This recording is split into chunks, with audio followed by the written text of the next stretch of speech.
first of all, really good morning, good afternoon, or good evening to you all, whenever you're watching the video. Today we're going to start the revision of chapter 5, that is core banking systems. And I will try to put the videos of all the 5 chapters of EIS, but it will be broken into many parts because the chapters are very big. So it's like one chapter will be having 8 to 10 videos, small videos, but we will be covering the concepts in great detail from the study map. So even if you watch my videos, you don't need to pick the study mat. Until unless if you want to revise, you can pick it. But the people who are doing self-study will be really enjoying it because I will be covering the text of the study mat in very easy terms. So first of all, the name of the chapter is core banking systems. That means something you are going to deal in this chapter is with banking. Okay, we are going to deal with banking, but we have to understand what is the meaning of core. तो generally core का मतलब होता है, चलो core का मतलब हम बात करेंगे. First of all let us see कि हमें स्ट्रक्चर में क्या क्या करना है. We have to understand the components in architecture of core banking system and impact of related risks and controls. तो कोर बैंकिंग सिस्टम जिसका भी मीनिंग हमें नहीं पता, हमें सिर्फ बैंकिंग पता है क्या होता है, क्योंकि हम बैंक्स गए हैं, SBI, PNB, ICICI, HDFC, yes bank, ये सब गए हुए हैं, तो हमें पता है बैंकिंग क्या है. फिर हमें कोर बैंकिंग नहीं पता है, ठीक है, लीव इट. इस कोर बैंकिंग का आर्किटेक्चर क्या है, यानी कि कैसे काम करता है और इससे क्या रिस्क्स एंड क्या कंट्रोल्स आते हैं, छोड़ो. Next, acknowledge the functioning of core modules of banking in business process flow and impact of related risk. अभी लोग पहले कहते हैं कि आपको आर्किटेक्चर पढ़ना है, अब यहाँ पे लोग कह रहे हैं कि आपको कोर मॉड्यूल्स ऑफ बैंकिंग पढ़ना है, छोड़ो, ठीक है. कॉम्प्रीहेंड यानी कि अंडरस्टैंड करो regulatory and compliance requirements applicable to CPS. Obviously हम कोई भी बैंक में जाते हैं तो बैंक सारे के सारे RBI के थ्रू गवर्न होते हैं, है ना. जब आप बैंक की बात, बैंक का नाम सुनते हो और आपको कोई पूछते हैं कि भाई एपिक्स बैंक कौन सा है, तो आप बोलते हो RBI. इवन आप देखते हो कि क्या गूगल पे, फ़ोनपे वगैरह में भी लिखा होता है कि ये लोग RBI से मान्यता प्राप्त हैं, तभी आप पेमेंट्स इतनी आसानी से कर पाते हो, है ना. कोई भी ऐसा प्लेटफॉर्म पेमेंट्स का जिसको RBI रिकग्नाइज नहीं करता, देन उस पर कुछ भी ट्रांजैक्शन करना is not at safe. Okay, तो बेसिकली कोर बैंकिंग से क्या समझते हो, तो हर जो चीज़ जो एक बैंकिंग से रिलेटेड होगा वो कोर बैंकिंग से भी रिलेटेड होगा. तो जैसे कि बैंकिंग रेगुलेशंस एक्ट है ना, ये हम पढ़ते हैं, हम अपने एडवांस अकाउंट्स में बैंकिंग चैप्टर पढ़ते हैं, तो हम ये पढ़ते हैं banking regulation act. Even audit में जब आप ऑडिट ऑफ बैंक्स पढ़ते हो तभी भी ये बैंकिंग रेगुलेशन एक्ट आपने सुना है. अच्छा, मैंने बताया जैसे कि RBI रेगुलेशंस, बैंक सुनते ही बैंकिंग रेगुलेशन एक्ट के हिसाब से सबके अकाउंट्स बनते हैं. जैसे कंपनीज एक्ट के हिसाब से कंपनीज़ के अकाउंट्स बनते हैं, लेकिन बैंक के केस में bank is also company, but companies act और 2013 में कंपनीज एक्ट 2013 और बैंकिंग रेगुलेशन एक्ट में बैंकिंग रेगुलेशन एक्ट सुपरसीड कर जाता है. ये आपको पता होगा. बैंकिंग रेगुलेशन एक्ट में कभी और कंपनीज एक्ट में कभी कुछ कॉन्ट्रडिक्टरी बात होती है, तो ऑब्वियसली बैंकों के लिए जब बैंकिंग रेगुलेशन एक्ट बनाया गया है तो बैंकिंग रेगुलेशन एक्ट ही जीत होती है, कंपनीज एक्ट की ऐसे जीत नहीं होती है, ठीक है. तो ये बैंकिंग रेगुलेशन एक्ट हो गया. अभी RBI रेगुलेशन हो गए. अब prevention of money laundering act, आपको पता है मनी लॉन्ड्रिंग क्या होता है. मनी लॉन्ड्रिंग इज बेसिकली जब पैसे का यूज़ गलत कामों के लिए किया जाता है, that is money laundering. Money laundering is all about आपने इलीगली ही पैसा ऑब्टेन किया है ना, और फिर आप उसको ऐसे चैनलाइज कर रहे हो कि लोगों को लग रहा है या बैंक्स को या IT डिपार्टमेंट को, इनकम टैक्स डिपार्टमेंट को लग रहा है सब कुछ सेफ है, बट ऐसा नहीं है, ठीक है. अच्छा, नेक्स्ट लास्ट में बोल रहा है IT. तो IT क्या होता है. IT means use of technology. तो बैंकों में आप ऑब्वियसली देख रहे हो आजकल ऐसा कोई बैंक नहीं है जिसमें कंप्यूटर की फैसिलिटी ना हो, और ये लोग सब कुछ ऑनलाइन पेपर वर्क कर रहे हैं. चलो, मैंने तो ये भी देखा है कि गवर्नमेंट बैंक्स में भी थोड़ा बहुत पेपर वर्क चलता है फालतू का, जो कि नहीं चलना चाहिए, बट फिर भी चलता है, ठीक है. बट ICICI, HDFC, ये सब जो टोटली प्राइवेट बैंक्स है, इनमें पेपर वर्क बहुत मिनिमलिस्टिक है. I won't say that it is totally 0%, but then also it's minimalistic. तो हम लोग समझ गए कि यहाँ पे ये देखो, आप ये एक्ट बहुत आसानी से याद रख सकते हो. हम कोर बैंकिंग सिस्टम में जो चैप्टर पढ़ रहे हैं इसमें कौन कौन सा एक्ट है. देखो, बैंकिंग रेगुलेशन एक्ट है, बैंकिंग रेगुलेशन एक्ट है, देन आपका RBI एक्ट है ना. उसके बाद आपका ये जो भी हमने पढ़ा IPI 2008, फिर आपका prevention of money laundering act है, क्योंकि देखो prevention of money laundering act PMLA बोलते फेमसली. ऑब्वियसली देखो, serious core banking system bank में हमेशा किसकी बात होती है, कौन सा मेन एलिमेंट है, मनी. ऑब्वियसली मनी के अलग अलग तरीके, डिमांड ड्राफ्ट बना रही है, चेक बना रही है, credit card, debit card, overdraft की फैसिलिटी के थ्रू हम एग्जैक्टली और एक्चुअली सिर्फ मनी के लिए सारा काम करेंगे.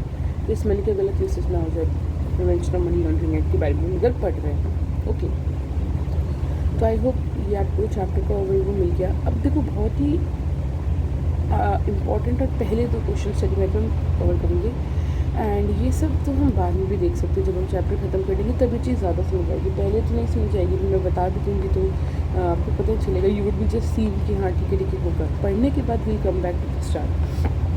अब देखो क्या बोल रहा है, overview of banking services. Overview of banking services की आप बैंकिंग सर्विसेज क्या क्या है। देखो आप SBI चाहते हो, देखो मेरे मुंह में SBI इसलिए चढ़ा है क्योंकि मेरे घर के पास SBI है, तो सिंपली हम लोग को SBI आना जाना रहता है, बिकॉज माई मदर और father is an account there. तो मैं जब SBI जाती हूँ तो मैं क्या देखती हूँ, मैं देखती हूँ कि SBI के बाहर ना जैसे 2 केबिन टाइप बने हैं, 2 कमरे बने हैं। एक में तो आपका ये ATM वाला मशीन है जिससे पैसे विड्रॉ करते हो। अपने पेरेंट्स को सुना होगा, ATM लेके मैं पैसे विड्रॉ करने जा रहा हूँ, ठीक है, डेबिट कार्ड, ATM को डेबिट कार्ड भी कहते हैं। और एक ना कैश रेमिटेंस मशीन है। आपने सुना होगा पहले ज़माने में आपके पेरेंट्स एकदम लाइनों में खड़े होते थे, या किसी को भेजते थे कि जा भाई इतना कैश जमा करा 50,000 कैश जमा करा दे, 20,000 जमा करा दे, है ना, फिर रसीद कटा के ले आना। लेकिन आजकल क्या है, कैश रेमिटेंस मशीन आ गई है, यानी कि आपको एक ग्रीन कार्ड जैसे कुछ दिया जाता है। आई नो दिस, कि मैंने अपना खुद भी बनवाया है, हालांकि मैंने इसे बहुत ज़्यादा यूज़ नहीं किया है। एक ग्रीन कार्ड बनाया जाता है और वो सच्ची ग्रीन कलर का ही होता है, और वो आप इस मशीन में इंसर्ट करते हो। और कुछ भी तो भी प्रोसेस है, actually forgotten because I did it before Covid. आप इस मशीन में इंसर्ट करते हो और शायद आपका अकाउंट नंबर वगैरह आ जाता है, और आप फिर मशीन में बताते हो कि मुझे इतना अमाउंट जमा कराना है, और फिर वो कैश एक नीचे ना एक केबिन से खुल जाता है। मतलब आप समझ लो कि ये मशीन है जैसे कि हम इसमें अपना ATM कार्ड इंसर्ट करते थे, यहाँ पे एक बहुत बड़ा गड्ढा होता है इस मशीन के अंदर, वो खुल जाता है और उसमें आप अपना जो भी आप कैश लेके आए हो वो सारा कैश उसमें ऐसे डाल देते हो, और ये कैश आपका मतलब आपने बैंक में जमा करा दिया पैसा। फिर आप अपनी पासबुक प्रिंट करवा लो, है ना, पासबुक को प्रिंट करवा लो। और पहले पासबुक प्रिंट कराने की भी मतलब ये जो मैं बातें कर रही हूँ ना, I am talking in terms of what banking services are being provided today. पहले तो मुझे याद है पासबुक प्रिंट कराने के लिए we used to visit a person in the bank, उसका यही काम था सर। लेकिन ये भी चीज़ ऑटोमेट हो गई है, अब पूरी एक मशीन आ गई है, उसमें आपको कुछ नहीं करना है, आपको बस अपनी पासबुक डालना है, वो खींच आ जाएगी, पूरा पेज प्रिंट होकर आ जाएगा, फिर लिखाएगा कि मोर पेजेस लेफ्ट, फिर आप दूसरा खाली पन्ना लगाओगे उसके अंदर भेजोगे, फिर खींच आ जाएगी, दूसरा पन्ना भी प्रिंट होकर आ जाएगा। तो अभी तक मैं कितनी सर्विसेज इसकी, cash withdrawal service, then how to remit cash और put cash in the bank, है ना, डिपोजिशन ऑफ कैश और deposit of cash deposits, then how to get your passbook printed. तो इतनी सर्विसेज तो बैंक के बाहर ही है। ये 3 मशीनें तो मैंने देखा है कि हम लोग जहाँ पे जाते हैं उस बैंक के बाहर लगी हुई है। उसके बाद अंदर क्या क्या सर्विस है, उसके बाद अंदर बहुत सारी सर्विस है। इंटरनेट बैंकिंग का भी कुछ इशू आया था, मेरा इंटरनेट बैंकिंग पासवर्ड और जो यूज़र ID था वो एक्चुअली गूगल में सेव रहता है। हम लोग बहुत से पासवर्ड्स ID गूगल में सेव करते हैं ताकि हमें खुद से मैनुअली डालने ना पड़े, है ना, ये आपने देखा होगा ऐसा। तो अब मेरा फ़ोन फॉर्मेट हो गया, तो जैसे मेरे ऐप वगैरह सब डिलीट हो गया, और जब मैंने अपने ऐप रीडाउनलोड किए तो वो मुझे बोल रहा था कि अभी गूगल में कुछ सेव नहीं दिखा रहा है, आपको मैनुअली यूज़र ID पासवर्ड डालना पड़ेगा। बट अनफॉर्चुनेटली वो मैंने कभी याद ही नहीं किया था क्योंकि मैंने हमेशा सेव करके रखा था। सो आई विजिटेड अ बैंक, तो उसमें एक उन्होंने मुझे फॉर्म दिया कि मैम आप ये फॉर्म भरिए, एंड इस फॉर्म में यही आपको लिखना है। अच्छा, मैंने अब क्या होता है आपको थोड़ा सा मैं प्रोसेस बता देती हूँ, in case you are step in that process, in case you forgot your user name और पासवर्ड, ओके, या बोथ द थिंग्स, आप ना ऑनलाइन बैंकिंग में जाते हो।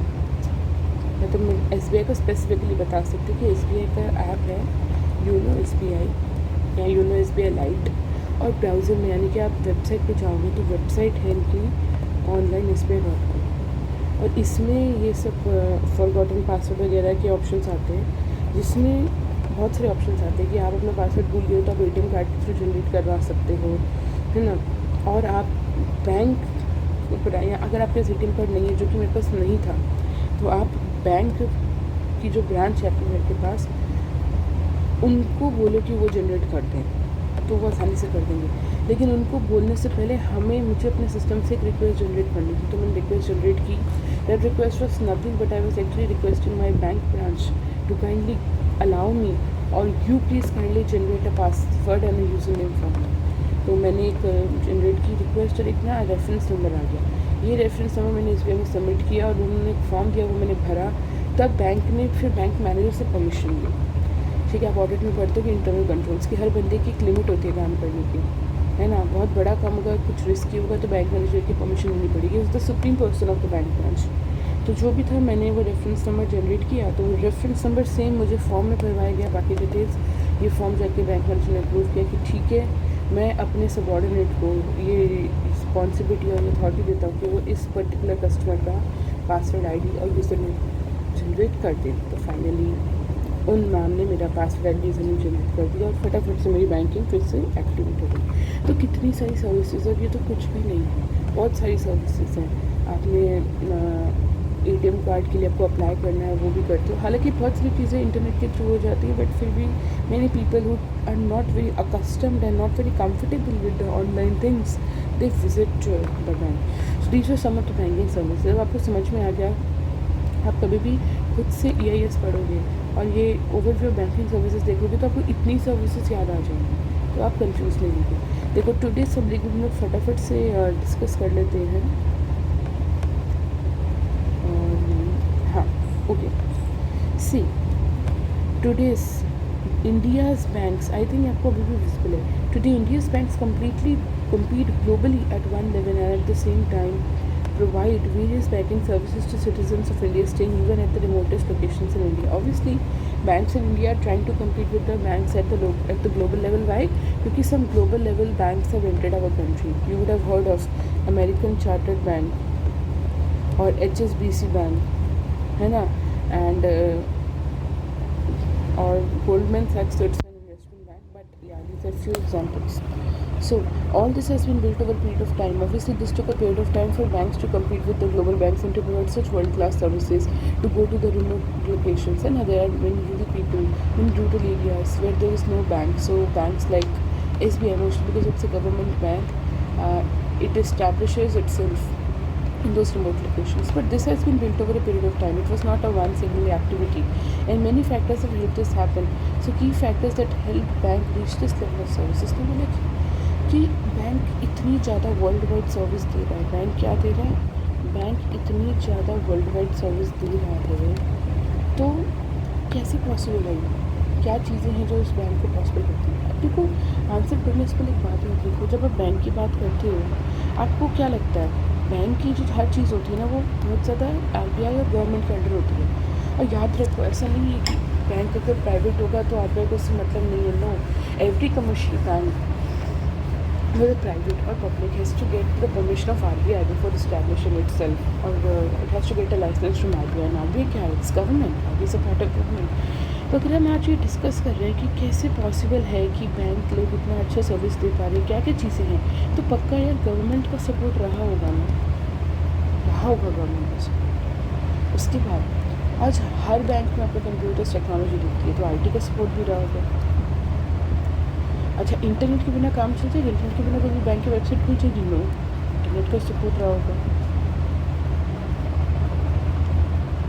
एंड आप एक बात बताओ, अगर कस्टमर इंडिया के इतनी सारी सर्विसेज का भी डिमांड करते नहीं, आज कस्टमर्स की कहीं ना कहीं डिमांड थी ना कि बैंक में इतनी ज़्यादा लाइन लगानी पड़ती है, हमें घर बैठे इंटरनेट बैंकिंग की फैसिलिटी होनी चाहिए, तभी तो बैंकों ने चीज़ डेवलप की। और ऊपर से इंडियन बैंक्स को कंपटीशन मिलता है फॉरेन बैंक से। अब HSBC जैसे बैंक इंडिया में आ जाएंगे जो वर्ल्ड क्लास फैसिलिटीज़ दे रहे हैं, तो HDFC हो गया, ICICI हो गया, इनको मतलब वो कंपटीशन का फियर नहीं रहेगा। तो एज अ बिज़नेस बैंक क्यों काम कर रहा है आगे बढ़ के, अपनी सर्विसेज क्यों प्रोवाइड कर रहा है? क्योंकि भाई वो कंपटीशन में है, ग्लोबल लेवल के बैंक उससे कम्पीट कर रहे हैं। ऊपर से जो कस्टमर्स हैं, दे आर वांटिंग, भाई हमें अच्छी सर्विसेज चाहिए। तो दिस इज़ द रीजन। तो अगर मैं डिस्कस करूँ what are the key factors that help bank reach such level of world class services, so we have 4 things. IT की वजह से, गवर्नमेंट की वजह से, इंटरनेट की वजह से, and because of the world class facilities that are coming on, when bank doesn't want to be behind, they want to compete. So now very quickly discuss. Information technology is an integral part or aspect of functioning of enterprises and professionals in this digital age. Not only banks, every company, every damn business needs a computer, depending upon the size and level. If it's a very small general shop, kirana store, they don't need it. But all those growing enterprises at good levels, as well as the professionals of our age, are needing what? Information technology.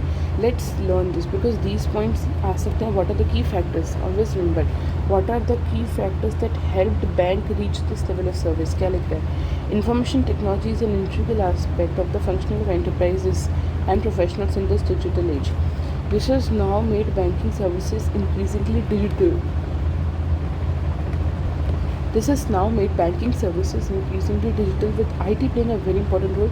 The rapid strides of IT and the rapid adoption and technology by banks have empowered banks to use it extensively. कुछ नहीं बोल रहा था, IT has become an integral part of everything, and this has now made banking services also increasingly digital because everyone is using. So what we have done is that adoption of the IT and technology by banks have empowered banks to use it extensively to offer new products and services. Next, India as a country could not be left behind from the global business opportunities. उसने क्या बोला? India as a country could not be left behind from the global business opportunities. A string of reforms by successive governments led to huge growth in India's global business. Customers also sought banks to provide services that enable them to compete in global economy, as well as create new business opportunities. See, वो कहता है India as a country could not be left behind from the global business opportunities. बहुत सारे reforms government भी लेके आई है that led to huge growth in India's global business. Customers भी चाहते हैं कि बैंक ना ऐसी सर्विसेज दें जो ग्लोबल इकोनॉमी में कम्पीट करती है, यानी कि ग्लोबली जो सर्विसेज दी जा रही है उसी लेवल की, उसी कॉम्पिटिशन की सर्विसेज बैंक भी दे, और न्यू बिजनेस अपॉर्चुनिटीज़ भी क्रिएट हो. कुछ नहीं है, ग्लोबल अपॉर्चुनिटीज़ क्रिएट हो रही हैं, उससे कॉम्पिटिशन में इंडियन बैंक्स को भी बहुत सारी अपॉर्चुनिटीज़ मिल रही हैं, तो उन्हें वो ग्रैब करना चाहिए. और कस्टमर की भी डिमांड है कहीं ना कहीं to get those world class level services. Next is, I obviously told you, bank के बिना, गवर्नमेंट के बिना कुछ नहीं हो सकता. Successful government focus to have financial inclusion for all Indians, यानी कि everyone should be included into this banking system, everyone should be saving and investing. This is what is called as financial inclusion. Otherwise you would still see people, see means it would be very difficult और rare to find that उनका सारा पैसा उनके घर में bank अलमारी में पड़ा है and they have no connection with the bank. So, successive government focused on financial inclusion for all Indians. Banks were found to be the most capable of helping government achieve this goal and growth of internet penetration across India, obviously. अच्छा, अभी line पढ़ते हैं. To be able to meet the requirement of its customers, to be able to meet the global challenges in banking, and to enhance its service delivery models, banks in India adopted core banking system. Okay, जल्दी से करते हैं, बहुत important है. वो क्या बोल रहा है? कहता है to be able to meet the requirement of the customers की चाहतों के लिए ग्लोबल चैलेंजेस को एक्सेप्ट करने के लिए जो बैंकिंग में आ रहे हैं, और अपनी सर्विस डिलीवरी को इन्हांस करने के लिए बैंकों को कोर बैंकिंग सिस्टम की ज़रूरत है. Let's revise. कस्टमर्स की डिमांड पर ग्लोबली कम्पीट करने के लिए और अपनी सर्विस डिलीवरी मॉडल को इन्हांस करने के लिए, enhancing what? Enhancing the service delivery model. Again, क्या बोल रहे हैं? If you want to enhance your service delivery model, you want to compete with the global banks, you can see world class opportunities as well as customer demand है कि भाई हमें world class services चाहिए. तो हमें अभी भी हमें नहीं पता CBS क्या होता है, पर इतना जानते हैं कि हमें अब CBS अडॉप्ट करना पड़ेगा, क्योंकि ऑब्वियसली कोई इंटीग्रेटेड कोई टेक्नोलॉजी बेस्ड सर्विस ही होगी CBS कोर बैंकिंग सिस्टम, क्योंकि इसका ये मकसद है कि इसे अडॉप्ट करते ही बैंक ने तुम वर्ल्ड क्लास बहुत से लोग को एक साथ फैसिलिटी दे पाएंगे. ये है CBS. अभी भी mind you, we don't know what is CBS. CBS are centralise systems allowing banks to scale up the operations, better service delivery, and improved customer satisfaction, thereby improving the overall efficiency and performance of operations. क्या है CBS? Centralized systems. CBS क्या है? Centralized systems allowing banks to scale up operations, better service delivery, improved customer satisfaction, thereby improving the overall efficiency and performance of the operations. फिर से कहते हैं CBS क्या है? CBS, C से सी से नहीं, एक्चुअली सी का मतलब तो कोर था। आप सी का मतलब था कोर, आप इस कोर के सी से बोल सकते हैं कि सी बेसिक सेंट्रलाइज सर्विस है। It helps to scale up operations, provide world class facilities, better service delivery, customer आपका खुश हो गया, ओवरऑल एफिशिएंसी होगी। Banking is the engine of economic growth, specifically in a rapidly developing country like India with its diverse background, practices, cultures and large geographic dispersion of citizens. Banking has played a vital role and significant role in the development of the economy. The changes in the banking scenario due to moving over to core banking and IT-based operations have enabled banks to reach customers and facilitate seamless transaction. यानी कि कोई सीमा नहीं है, कोई border नहीं कह रही इधर बॉर्डर आ गया यूपी का, चलो अब इसके आगे बैंक की सर्विसेज नहीं जा सकती, नहीं। तो क्या लिख रहा है? Core banking system and IT-based operations have enabled the banks to reach customers and facilitate seamless transaction with lesser dependence on physical infra. This has resulted in all the core functions at the branches, such as loan processing, sanctioning, safekeeping of security documents, post-sanction monitoring and supervision of accounting of day-to-day transaction receipts and payments, and updating being either centralized and made online with the use of ATM. ये सब banking की services हैं, you can just once go through. और कह रहे ज़्यादा से ज़्यादा सर्विसेज अब सब सेंट्रलाइज हो गई हैं, सब डिजिटल हो गई हैं। और सेंट्रलाइज का मतलब है कि सिस्टम में डाल दी गई है ताकि मी बीइंग अ कस्टमर कर करके मैं अपनी मिनी स्टेटमेंट, अपना बैंक बैलेंस, अपनी एफडी आरडी का स्टेटस देखूँ। The accounting transactions and all services of the banks are being done from a central server using core banking solutions. Central server में इसलिए डाला है कि अगर मेरा SBI का अकाउंट है और मैं इनकेस कोलकाता रहती हूँ, तो कोलकाता में मेरा SBI का अकाउंट है, लेकिन क्योंकि मेरे कोलकाता के SBI के अकाउंट की सारी इन्फॉर्मेशन कहीं ना कहीं SBI के मेन सर्वर में होगी, तो कल को मैं मुंबई के SBI ब्रांच के पास जाके अपना इन्फॉर्मेशन निकालती हूँ, तो ये इन्फॉर्मेशन मुझे इधर भी मिल जाएगी जो मेरी कोलकाता वाली ब्रांच में थी। क्यों? क्योंकि कोलकाता वाली ब्रांच की इन्फॉर्मेशन भी सेंट्रल सर्वर में स्टोर्ड है। तो सेंट्रल सर्वर में स्टोर मतलब ये इसका एक्सेस हर ब्रांच में है। मुंबई हुआ, चेन्नई हुआ, आपका दुर्ग हुआ, आपका झारखंड हुआ, एवरीवेयर। आप समझ गए? The accounting transactions and all services of bank are being done from a central server using core banking solutions, and this is changing the modus operandi. Modus operandi means way of working of how banking services are delivered to customers by using alternate delivery channels. खत्म। अब एक बहुत important चीज़ आती है, हमने भी key factors discuss किए। What are the key factors that made banks, that help banks work such a level of service that's really amazing, that's such a world class service. अब कहता है कि की फीचर्स क्या हैं।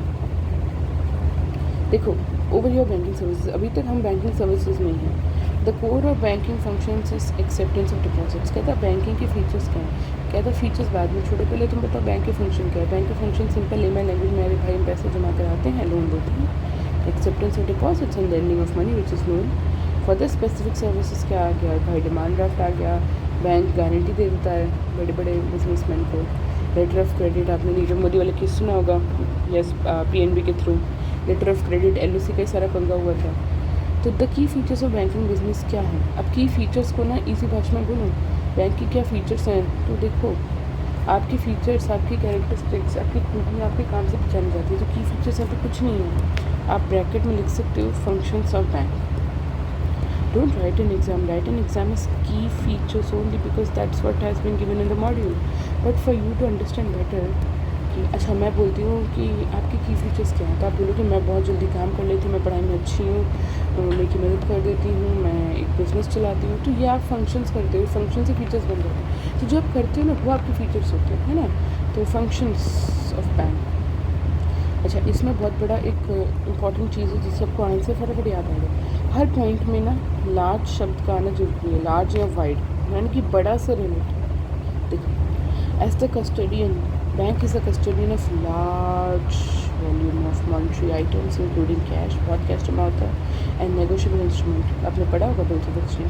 The banks need to ensure the physical security. भाई cash छू सकते हैं, बिल ऑफ एक्सचेंज छू सकते हैं, कस्टमर बैंक के पास रख के जा रहा है, बैंक की ड्यूटी बनती है कि भाई इनको संभाल के रखो, ये लाइबिलिटी है, बैंक की एसेट नहीं है, मेरा पैसा तुमने रखा है ना। तो सबसे पहला large volume of transactions and large volume of monetary items kept with the bank. मैं अपनी आंखें बंद करके बोल रही हूँ, ठीक है, तो मैं चीटिंग नहीं कर रही। फर्स्ट की फंक्शन क्या है, फर्स्ट की फीचर क्या है, bank performs function such as keeping large volume of monetary items such as cash और नेगोशिएबल इंस्ट्रूमेंट। सो ऑब्वियसली ये फिजिकल चीज़ें हैं, तो बैंक नीड टू इंश्योर आपका फिजिकल सिक्योरिटी। फिर लार्ज आ गया भाई, बढ़िया, large volume of data in terms of number, value and variety of transactions। तो simply banks deal in large number of transactions। बहुत सारी ट्रांजेक्शन्स होती हैं, मीन्स बहुत सारा नंबर होता है, डिफरेंट वैल्यूज़ की होती है, 1 करोड़ की होती है, 10,000 तक की होती है, 1000 तक का भी होता है, वैरायटी ऑफ ट्रांजेक्शन्स इसमें भी लार्ज है। The banks need to operate through wide network of geographically dispersed branches and departments. Geographically dispersed, geographically फैली हुई ब्रांचेस एंड डिपार्टमेंट। अब यहाँ पे वाइड है, आप लार्ज नेटवर्क भी लिख सकते हो, कोई कुछ नहीं बोलेगा। Banks need to operate through large network. Wide आ रहा होगा तो ठीक है, तो सिंपली आपको ये लार्ज शब्द से कनेक्ट करिए कि हर जगह इन चारों पॉइंट्स में लार्ज का यूज़ है। Large volume of monetary items, large volume of transaction, large network of geographical wide spread departments and branches and increased possibility of frauds. यानी कि आप फिर से लिख सकते हो, this a large possibility of frauds as banks directly deal with money making. Therefore, it is mandatory for banks also to provide multi-point authentication checks and information security controls। Obviously यार, bank लोगों को पैसा देता है, हम एक किसी भी स्ट्रेंजर को, इवन अपने रिश्तेदारों को भी पैसा देने से टकराते हैं और बैंक को लाखों लाखों रुपये दे आते हैं। हम किसी को नहीं जानते, बट जस्ट बिकॉज हमारे सिस्टम में बिलीफ है, just because we believe in R, we believe in government, तो बैंक की भी ड्यूटी बनती है कि so much money they are getting, so they have to apply multi-point authentication checks। What is the most important line is multi-point authentication checks and highest level of information security। Simply multi-point authentication checks and highest level of information security। एक बार हम फिर से revise करते हैं। हमने क्या पढ़ा, पहले हमने ऊपर पढ़े की फैक्टर्स जिससे बैंक वर्ल्ड क्लास सर्विसेज दे रहा है, इसमें adoption of IT। Then the government wants the people to, means all the people of India to be financially included। Government wants financially included। Internet penetration ज़बरदस्त है, and because of the global banking opportunities that are coming, and जो Indian banks हैं, they want to compete with the global level, and obviously the customers are demanding such level of services, such level of integrated services। ये तो हो गया। अब की features bank के, यानी कि मैंने क्या बोला, फीचर्स हैं, पर आप क्या मानोगे, फंक्शंस। कुछ नहीं, सब बड़ा है इसमें। Large number of monetary items जैसे कि कैश हो गया, large number of monetary items MI जैसे कि आपका कैश हो गया, आपका नेगोशिएबल इंस्ट्रूमेंट हो गया, इनकी physical security, physical safety is important. फिर large volume of transactions very number, size, variety, value. फिर लार्ज नहीं था, मुझे याद है, मैं लिख रही हूँ, वाइड था, आप लार्ज भी लिख सकते हैं। Wide network of geographically dispersed branches and departments. पता मैंने ये ऑब्जर्व किया कि आप इसे लेटर के थ्रू भी रिवाइज कर सकते हैं, जैसे मैंने कितना सुंदर से भी आपको रिवाइज करा। Wide network of geographically dispersed branches and departments. Next, increased possibility of fraud. आप इंक्रीज लिख सकते हो, लार्ज मत लिखो, लार्ज मैं तो बस रिमेंबर करने के लिए, पर इंक्रीज लार्ज भी कहीं ना कहीं हायर अमाउंट को ही डोनेट करता है। तो increase possibility of fraud because banks deals in a lot of cash and hence bank has to ensure what, multi point authentication checks MPAC and high level of information security। I hope the points are extremely clear। We have discussed 2 questions, key factors पहले discuss किए थे, की features अब discuss किए। की features को की functions भी कह सकते हैं, और की फैक्टर्स से वर्ल्ड वाइड सर्विस में मिलती है। सो ये 2 क्वेश्चंस में डिस्कस किए। फिर आगे बहुत सारी बैंकिंग सर्विसेज के बारे में दिया कि बैंक क्या क्या सर्विसेज प्रोवाइड करता है। एक्सेप्टेंस ऑफ डिपॉजिट्स, हम पैसे जमा कराते हैं। Granting of advances, bank loan देता है।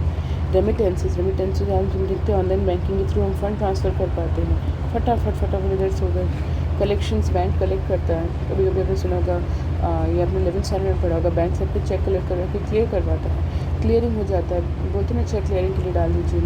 उसके बाद letters of credit and guarantee, LOC वाला केस नीरज मोदी का आप ज़रूर देखना।